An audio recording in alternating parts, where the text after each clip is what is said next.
कि बुआ के साथ साथ, अरे बुआ के साथ साथ भतीजा तंग तंग, बुआ के साथ साथ भतीजा तंग तंग, ओ दीदी चल नतीजा लेके साथ चल तू, अरे नतीजा लेके साथ चल तू, न बैठे बैठे हाथ मल तू, नतीजा लेके साथ चल तू, न बैठे बैठे हाथ मल तू, ओ दीदी चल, अरे ईडी वाले यूं ना जाने देंगे, ला ला ला ला ला ला ला ला ला, ईडी वाले यूं ना जाने देंगे, जितना टोल वसूला आने देंगे, अरे खाएंगे और ना ही खाने देंगे, मिठाई कैंसल, ओ दीदी चल। दीदी ने क्या कहा कि बीजेपी जीती है ना हम हारे, नारे ना नारे ना नारे ना, हो बीजेपी जीती है ना हम हारे, अरे दिन में देखे हमने चांद सितारे, दिन में देखे हमने चांद सितारे, अरे बदली डेमोग्राफी उसका प्यारे, मिला है ये फल, ओ दीदी चल। और ये जो सच्चाई है, अभी देखा आपने शुभेंदु अधिकारी के पीए की किस तरीके से हत्या हुई। मैं तो सोचता हूं मनोज जी, अगर कहीं दीदी जीत जाती तो क्या हालत हो रही होती बंगाल में, ये आप कल्पना भी नहीं कर सकते। सुनना कि जितने भी गुंडे हैं वो डरते हैं, जैसा करते हैं वैसा भरते हैं, अरे उल्टा लटका कर सीधा करते हैं हमारे अंकल, वो दीदी चल। आखिरी सुनिएगा कि अब इंडी गठबंधन याद आता है, राहुल जी को भी, दीदी को भी, अखिलेश जी को भी और तेजस्वी जी को भी, सबको इंडी गठबंधन याद आ रहा है कि अब इंडी गठबंधन याद आता है, राहुल बोले फाउल हो जाता है, अरे अब इंडी गठबंधन याद आता है, राहुल बोले फाउल हो जाता है, और टीपू भैया का मन घबराता है, खड़ी है साइकिल, ओ दीदी चल, नतीजा लेके साथ चल तू, नतीजा लेके साथ चल तू, न हाथों पे हाथ मल तू। बहुत बहुत धन्यवाद लोहिया साहब। सिकुड़ता ही रहा पंजा तो उसको लोग ढूंढेंगे। एक मुक्तक समझ में आ जाए तो तालियों का पहाड़ सा चाहिए इस बार। सिकुड़ता ही रहा पंजा तो उसको लोग ढूंढेंगे, कभी होता था एक दल कांग्रेसी लोग बोलेंगे कि अगले चंद बरसों में तुम्हारे दल को राहुल जी टिकट लेकर अजायब घर में जाकर लोग देखेंगे। सर टिकट लेकर तो सर बहुत बहुत शुक्रिया। देखेगा सर, बहुत दिनों में अजायब घर लाया हूं सर।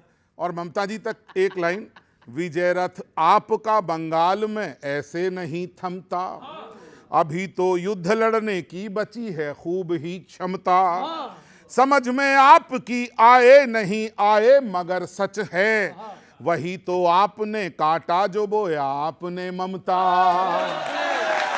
सर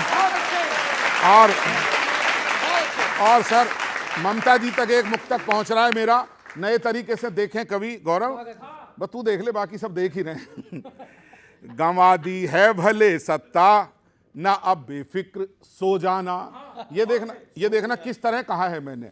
गंवा दी है भले सत्ता ना अब बेफिक्र सो जाना, कड़ी मेहनत वहां करनी पड़ेगी तुमको रोजाना, जरा सी भी पकड़ ढीली पड़ी तो देख ना ममता, तुम्हारे सांसदों का तय है राघव चड्डा हो जाना। और ठीक है ना सर। और सर सुना रहा हूं लोहिया जी को, लेकिन मनोज जी आप इस बार थोड़ा सा ना खास प्यार देना।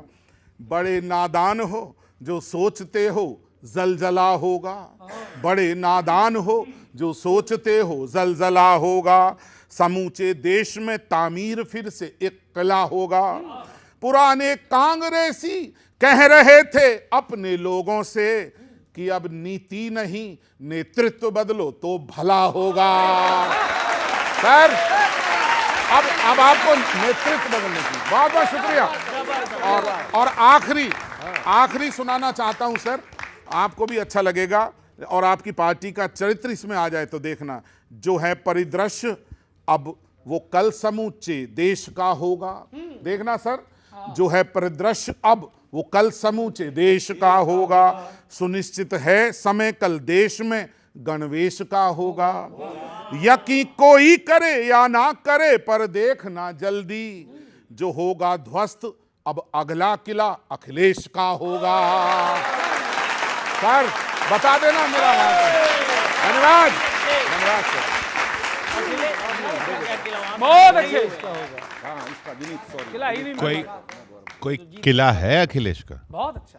ये कह रहे हैं ध्वस्त हो जाएगा, तो ध्वस्त नहीं पड़ा हुआ वो? देखो लोकसभा चुनाव में मिल गया था। क्या है, टीएमसी के कुछ कार्यकर्ता करते ममता की क्षमता दिखाने की बात कर रहे थे और 4 मई को मोदी जी का मैजिक दिख गया।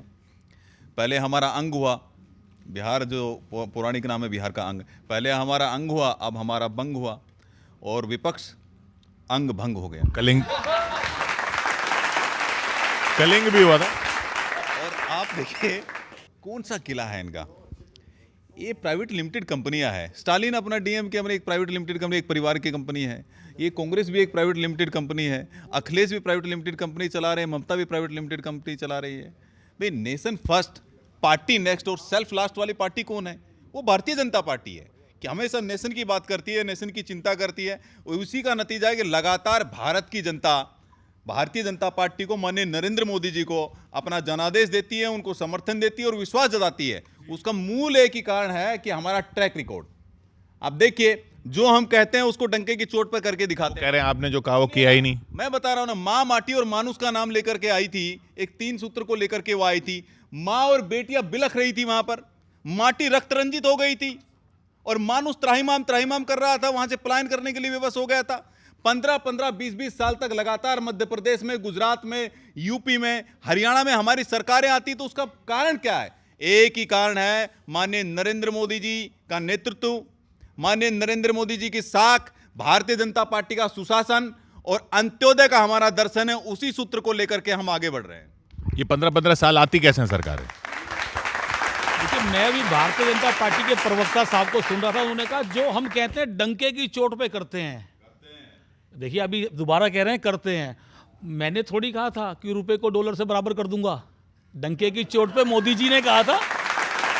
मोदी जी ने कहा था दिल्ली में बैठी हुई सरकार में दिक्कत है, बॉर्डर पे दिक्कत नहीं है। फिर जो है पुलवामा भी होता है, पठानकोट भी होता है, पहलगाम भी होता है। लेकिन मोदी जी बाहर घूम रहे होते हैं, विदेश घूम रहे होते हैं, आंसू नहीं पहुंचे जाते उनके घर जाकर के। लेकिन अभी गठबंधन करना हो तो किसी के भी जाकर बैठ सकते हैं, लेकिन किसी देश की जनता के आंसू पहुंचने नहीं जा सकते। मोदी जी ने कहा डंके की चोट पे 2 करोड़ रोजगार दूंगा। मोदी जी ने कहा 100 स्मार्ट सिटी बनाऊंगा, बुलेट ट्रेन लाऊंगा। मोदी जी ने कहा, मैंने नहीं कहा। डंके की चोट पे कहां चले गए काम?